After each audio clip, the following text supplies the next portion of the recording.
தமிழகம் எங்கும் Max Gold cash for your gold. Max Gold நீங்க தங்க மட்டும் இல்லைங்க, பிளாட்டினம், டைமண்ட், சில்வர், ரூபினி எதை வேணாலும் விற்கலாம். உங்களுக்கான பணம் ரொக்கமா கையிலயோ இல்லைன்னா பேங்க் அக்கௌண்ட்லயோ உடனடியாக செலுத்திடுவாங்க. மார்க்கெட் மதிப்பை விட 100 ரூபாய் ஒரு கிராமுக்கு உங்களுக்கு கூடுதலாக கிடைக்கும். தமிழ்நாடு முழுக்க டோர் ஸ்டெப் சர்வீஸும் இவங்க ப்ரொவைட் பண்றாங்க. உங்களுக்கு கோல்ட விற்கணும்னு அதுக்கு ஒரே ஒரு பெஸ்ட் பிளேஸ் மேக்ஸ் கோல்டு தான். கால் 04445454545. வணக்கம். Big topic with Karthik Mayakumar. பங்களாதேஷ்க்கு என்னதான் ஆச்சுன்னு தெரியலங்க. ஏற்கனவே அங்க இந்த ரைட் மேல ரைட்டா நடந்துகிட்டு இருக்கா. இது பத்தாதுன்னு ஒரு பெரிய தலை இப்ப காலமாகி இருக்காங்க. அதுவும் பங்களாதேஷ்ல இன்னொரு ஹிந்துவும் கொல்லப்பட்டிருக்காரு. இது எல்லாத்த பத்தி தான் முழுக்க முழுக்க பார்க்க போற நிகழ்ச்சிக்குள்ள போலாம்.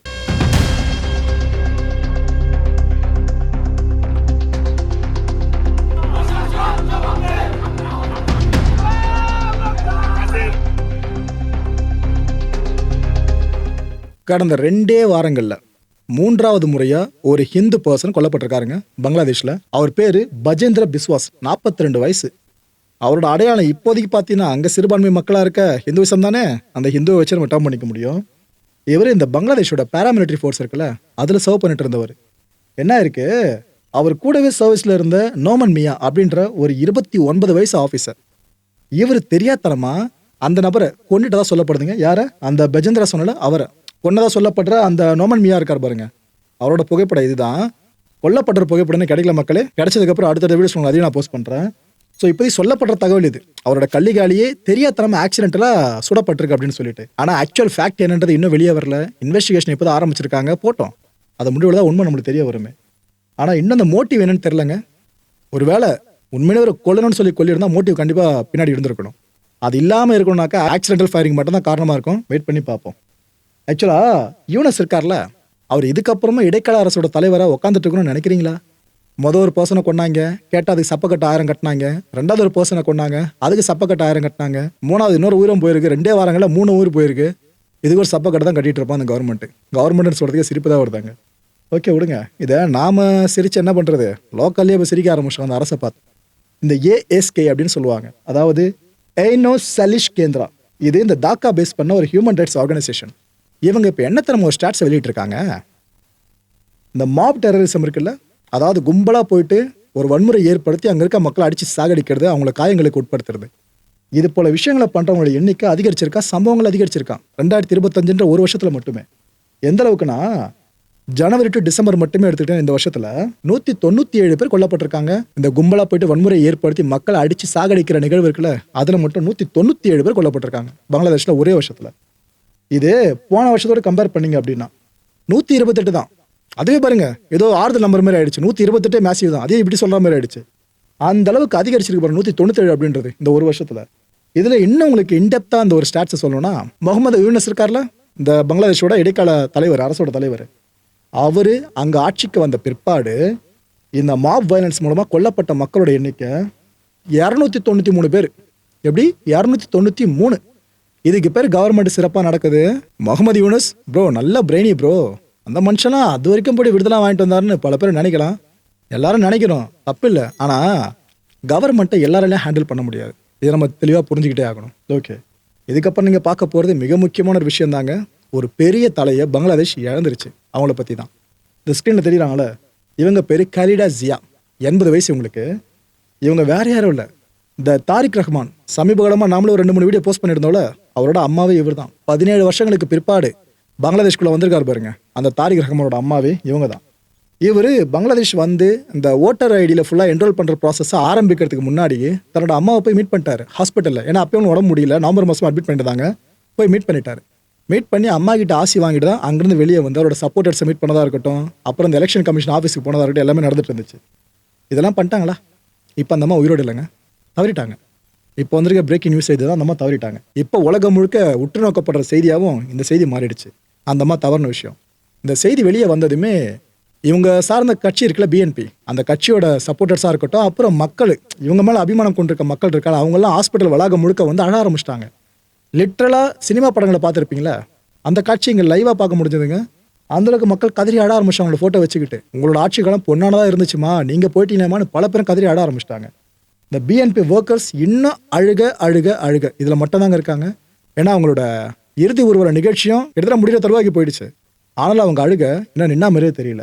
அப்படின்னா அப்புறம் அவங்க பண்ணிட்டாங்கன்னு கேட்டிங்கன்னா, எங்க பங்களாதேஷோட முதல் பெண் பிரதமர் அவங்க தாங்க. இதை விட வேற என்ன விஷயம் வேணும்? இவங்களை பத்தி சொல்லணும்னா, கலிடா அவர்கள் பிறந்தது இந்த இந்தியா பார்ட்டிஷனை ஃபேஸ் பண்ணுச்சுல, அதுக்கு முன்னாடி நம்ம வெஸ்ட் பெங்கால் இருக்கு பாருங்க, அங்க பிறந்தவங்க தான் கலிடா அவர்கள். இவங்க ஒரு ராணுவ வீரரை திருமணம் பண்ணிக்கிட்டாங்க.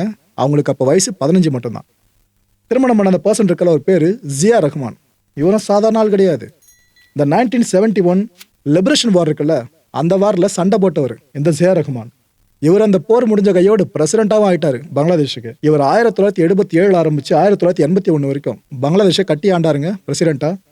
1981 பார்த்தீங்கன்னா இவரை படுகொலை பண்ணிட்டாங்க. யாரை? ஜியா ரஹ்மான படுகொலை பண்ணிட்டாங்க. இதுக்கப்புறம் அந்த கட்சியை வழி நடத்தணும், பங்களாதேஷோட அடுத்த பெரிய தலையை உருவெடுக்கணும்ல, அந்த எல்லா பொறுப்பும் இவங்க தலையில வந்து விழுது. யாரு? ஜியா ரஹ்மானோட மனைவியான கலிடா தலையில வந்து விடியுது. இவங்க கொஞ்சம் கூட தயங்கலைங்க. அந்த பிஎன்பி பார்ட்டி இருக்குல்ல, பங்களாதேஷ் நேஷனலிஸ்ட் பார்ட்டி, அந்த பார்ட்டியை எடுத்து வழிநடத்த ஆரம்பிச்சாங்க. எலெக்ஷன்ல ஃபுல்லா கண்டெஸ்ட் பண்ண ஆரம்பிச்சாங்க. புருஷன் உயிரோடு இருக்கிற வரைக்கும் இவங்க அரசியல் நாட்டம் பெருசாலாம் எதுவுமே இல்லை. அவர் தவறின பிற்பாடு எல்லா பொறுப்பையும் சிங்கிள் ஹேண்டடா கையில் எடுத்து பார்க்க ஆரம்பிச்சாங்க. இவங்க இந்த மிலிட்டரி ரூல் இருக்குல்ல பங்களாதேஷ்ல அந்த டைம்ல, அதை எதிர்த்து பல முறை சண்டை போட்டவங்க, போராட்ட காலத்துக்கு வந்து சண்டை போட்டவங்க, இதுக்காக சிறைவாசத்தையும் அனுபவிச்சவங்க. இந்த டெமோக்ரஸி 1991 பங்களாதேஷ்ல ஒரு வழியா வந்துருச்சு. வந்த பிற்பாடு நடந்த எலெக்ஷன்லையும் இவங்க பார்ட்டி ஜெயிக்குது. பங்களாதேஷோட முதல் பெண் பிரதம மந்திரி அப்படின்ற பெரிய பெயரை இவங்களுக்கு கிடைக்குது. அரசியல் வாழ்க்கையை பொறுத்த வரைக்கும் எல்லாருக்கும் அப்படியே கூட நேராக போயிட்டு இருக்காதுல, கீழே வந்துட்டு போகும் பார்த்தீங்களா, அது போல விஷயம் இவங்களுக்கு நடந்துச்சு. 1996 நடந்த எலெக்ஷன்ல கலிடா தோத்துட்டாங்க, ரீஎலெக்ஷன்ல தோத்துட்டாங்க அவங்க. 2001 திரும்ப அவங்க கட்சி பவருக்கு வருதுங்க. வந்த பிற்பாடு இவங்களும் தனித்துவமாக செயல்பட ஆரம்பிச்சிட்டாங்களா. 2008 இவங்களோட டவுன்ஃபால் இன்னும் பெருசாக வெடிக்க ஆரம்பிச்சிடுச்சு. எந்த அளவுக்குன்னா, அரெஸ்ட் பண்ணுறாங்க இந்த அம்மாவை அடிக்கடி. இது பத்தாதுன்னு இந்த கரப்ஷன் சார்ஜஸ் எல்லாமே கிட்டத்தட்ட கன்ஃபார்ம் ஆகிற மாதிரி போயிட்டே இருக்கு. குற்றம் பண்ணிருக்கீங்க மணிங்கன்னு சொல்கிற மாதிரி போயிட்டே இருக்கு. தொடர் கைதுகள் நடந்துகிட்டே இருக்கு. அவங்க இதுக்கு முன்னாடி எவ்வளோ வாழ்க்கையில் பார்த்துருக்காங்க. ஆனால் 2008 அப்புறம் பார்க்க ஆரம்பிச்சதுக்குள்ள அதெல்லாம் ரொம்ப வருஷங்க. ஒரு கடத்தில் அந்த அம்மாவுக்கு உடம்பு முடியாமல் போயிடுச்சு. தொடர்ந்து ஹாஸ்பிட்டலைசேஷன் பண்ணிகிட்டே இருந்தாங்க.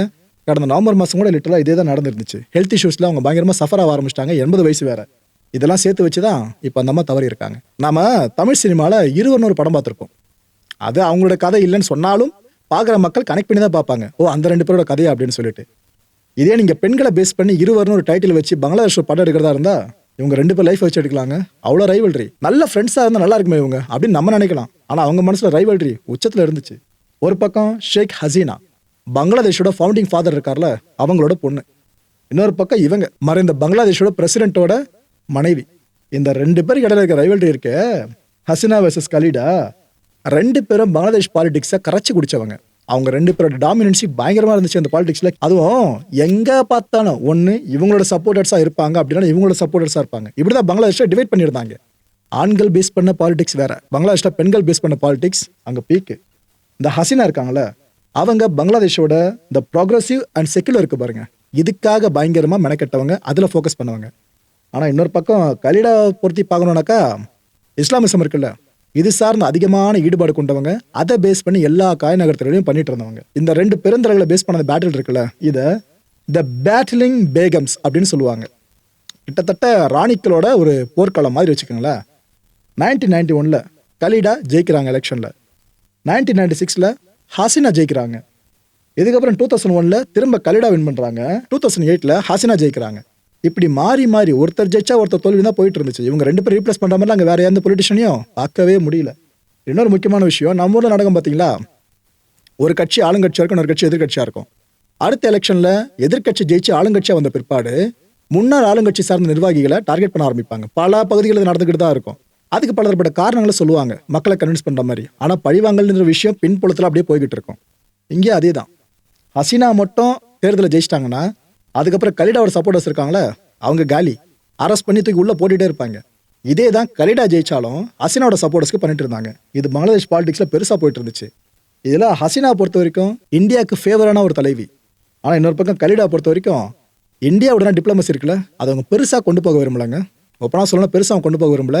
ஓகே அப்படின்ற மாதிரி தான் மெயின்டைன் பண்ணிட்டு தான் ரிலேஷன்ஷிப்பை. மனுஷன் பார்க்குறதே பாவமாக இருக்குல்ல, வேற யாரும் இல்லை, ரஹ்மான் அவர்கள் தான் இடிஞ்சு போய் அமர்ந்துட்டாருங்க. அவரோட தாய் மரண செய்தி கேட்டு இடிஞ்சு போய் அமர்ந்துட்டா. இப்போ கலிடாவோட அரசியல் வாழ்க்கை ஃபுல்லாக அஸ்தமனம், அவங்களோட உயிரும் அஸ்தமனம் ஆயிடுச்சா. இன்னொரு பக்கம் ஹசீனா, அவங்க நாட்டை விட்டு வெளியே தப்பிச்சு போகிற நிலைமை ஏற்பட்டுருந்துச்சு. எங்கே இருக்கான்ற விஷயம் உங்களுக்கு கண்டிப்பாக தெரிஞ்சிருக்கும். ஸோ இந்த 2 பெருந்தலைகளை ஒரே நேரத்தில் காலியாக இருக்காங்களே, ஒருத்தவங்க நாட்டிலே கிடையாது, ஒருத்தவங்க உயிரோடே கிடையாதுன்ற மாதிரி ஆயிடுச்சு. கிட்டத்தட்ட 34 ஆண்டுகள் நீடிச்ச இந்த 2 பெரிய பொலிட்டிக்கல் ராணிக்களோட அந்த அரசியல் நகர்வுகள் எல்லாமே முடிவுக்கு வந்த மாதிரி இருக்கு இப்போ பங்களாதேஷ்ல. வர பிப்ரவரி மாதம் பங்களாதேஷ் எலெக்ஷன் நடக்க போகுது பார்த்தீங்களா? ஆக்சுவலாக இந்த எலெக்ஷன் தான் இந்த 2 பெருந்தலைகளே இல்லாமல் நடக்க போகிற முதல் எலெக்ஷனுங்க பங்களாதேஷில். அதில் வெற்றி வாய்ப்பு இப்போதைக்கு பல பேருக்குன்னு சொல்லப்பட்டாலும் என் மனசு என்னமோ ரஹ்மானுக்கு இருக்குன்ற மாதிரி தோணுதுங்க. எப்படி ப்ரோ சொல்கிறீங்க கேட்டிங்கன்னா, அனுதாபம் தான். மக்களோட உணர்வுகள் எல்லா நாடுகளையும் ஒரே உணர்வுகள் தான். அப்படி இருக்கிறப்ப 17 வருஷம் கழிச்சு உள்ளே வந்திருக்காப்புல நாட்டுக்குள்ளே. பல பேர் நம்ம நாட்டில் ஆண்டவங்க சரியில்லைன்னு நம்ம நினைக்க ஆரம்பிச்சிட்டோம். அம்மா வேற இப்போ இழந்துட்டாரு. ஸோ இந்த அனுதாபம் ஒரு பக்கம் திரும்பாதான். நம்பிக்கையும் அனுதாபம் ஒரு பக்கம் ஒரே டைமில் போகுதுன்னா கண்டிப்பாக இந்த முறை எலெக்ஷனில் இவர் ஜெயிக்கிறதுக்கான வாய்ப்புலாம் இல்லை. கன்ஃபார்ம் நம்ம இப்பயே சொல்ல நினைக்கிறேன். ஏன்னா அந்தளவுக்கு திரும்பிக்கிட்டு இருக்கு. இந்த பிஎன்பி மட்டும் ஒரு வேளை பவருக்கு வந்துட்டாங்கன்னா கிட்டத்தட்ட 20 வருஷத்துக்கு அப்புறம் அவங்க பவருக்கு வராங்கன்னு அர்த்தம். அப்படி வந்துட்டா இதுக்கப்புறம் என்னென்ன விஷயங்கள் நடக்கும்ன்றத மக்கள் நீங்கள் முடிவு பண்ணிக்கலாம். அப்படின்னா என்ன ப்ரோ, இந்தியாவுக்கு எதிராகவே பங்களாதேஷ் இருந்துருமான்னு கேட்டிங்கன்னா அந்த முட்டாள்தனத்தை எந்த நாடும் பண்ணாதுங்க. ஏன்னா எல்லா நாடுகளுக்கும் தெரியும் இந்தியா ஒரு சேவியர், காப்பாற்ற பிறந்த நாடு. அது எந்த நாட்டையும் அடித்து நாம் காரணமாக இருக்க மாட்டோம். ஒரு நாடு உதயமாக வேணால் நாம் காரணமாக இருந்திருப்போம். எங்கள் பாகிஸ்தான் அவ்வளோ வம்படியாக பிரச்சனை பண்ணியும் இந்தியா இது வரைக்கும் அவங்களுக்கு எச்சரிக்கை மட்டும் தான் விடுக்குது. லைட்டாக சில வார்னிங் சைன்ஸ் மட்டும் தான் அடிக்கிறாங்களே தவிர இறங்கி மொத்தமாக அடித்து முடிக்க எவ்வளோ நேரம் ஆகும். ஆனால் இந்தியா அதை பண்ண மாட்டதில்ல. அதான் இந்தியாவோட பெருந்தன்மை. பிரதமர் மோடி அவர்கள் தன்னோட ஆழ்ந்த அனுதாபங்களை பதிவு பண்ணியிருக்காங்க கலிடோட ஃபேமிலி மெம்பர்ஸ்க்கு.